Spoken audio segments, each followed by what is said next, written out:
দুজনের সমস্যা লেগেই থাকে ছোটখাটো ব্যাপার নিয়ে বেটা। দেখলেই মাথা গরম হয়ে যায়, একটা কথা বুঝিয়ে বলতে গেলে উল্টোটা ভাবে।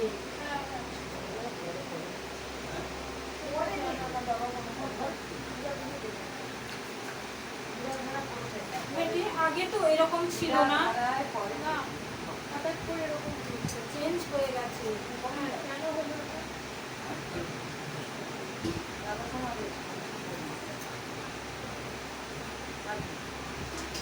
ওর পিছনে শত্রু আছে বেটি, বাড়িতেই শত্রু রয়েছে, ওকে ঠিক দিয়ে দেওয়া হয়েছে। ওর কাছে এমন কিছু জিনিস কিয়া করেছে তার ফলে স্বামী স্ত্রী মেলামেন নেই।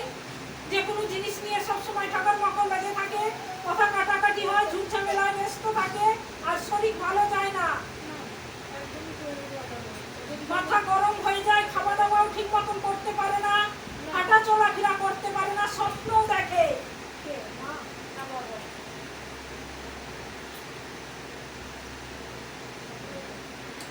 স্বপ্ন আসে বেটি, স্বপ্ন আসে, বলো কি কি দেখো, বলো সবসময় মনে থাকে।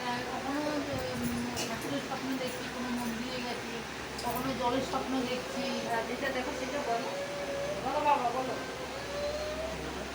মৃত ব্যক্তিরও স্বপ্ন দেখে। হ্যাঁ হ্যাঁ, মৃত ব্যক্তির জল খাবে নাকি? কালো সাধিকার সাধকেরও স্বপ্ন দেখে। যারা এর পরিবারে ক্ষতি করেছে তাদেরকেও মা বাবা স্বপ্নে তুলে ধরে, কিন্তু বুঝতে পারে না ওই জন ক্ষতি করেছে। মাথা গরম হয়ে যায় বেটি, কিছু বলতে গেলে হয়ে যাচ্ছে। আমি কথা বলতে গেলে আসতে বলছি, আমি মনে করছি আসলে আওয়াজটাই জোরে হয়ে যাচ্ছে। আসতে কথা বলে আওয়াজ করে বলা হয়, সবাই মনে করে যে অশান্তি বা ওনার সঙ্গে চিৎকার করে কথা বলছে, ভুল বুঝে। হ্যাঁ হ্যাঁ, সবাই ভুল বুঝছে।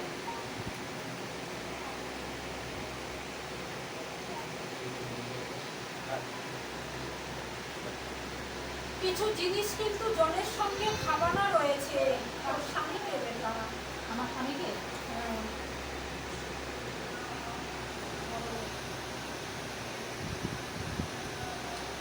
টাকা পয়সা হাতে থাকছে না, সব শেষ। সেই জন্য আমাকে দায়ী, আমি দায়ী, আমাকে দায়ী। আমি কিন্তু কিছু উল্টে নিজেই সবকিছু করে, তাই চাপায় অন্যর ঘাড়ে। হ্যাঁ হ্যাঁ হ্যাঁ,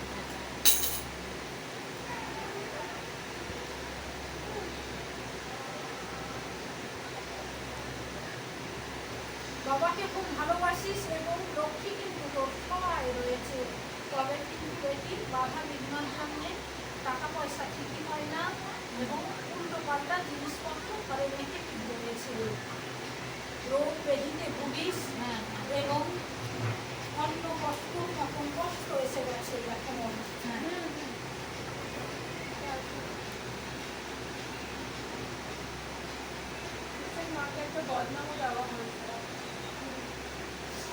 দেখ বেটি, যারা ছোট বড় কথা বলেছে তারা কিন্তু খুব ভুল করেছে, বড় ভুল। যে জিনিসের দায়ে ওকে চাপানো হচ্ছে সে জিনিস কিন্তু ওটা ঘরেই আছে না, ঘরেই বড় শত্রু রয়েছে।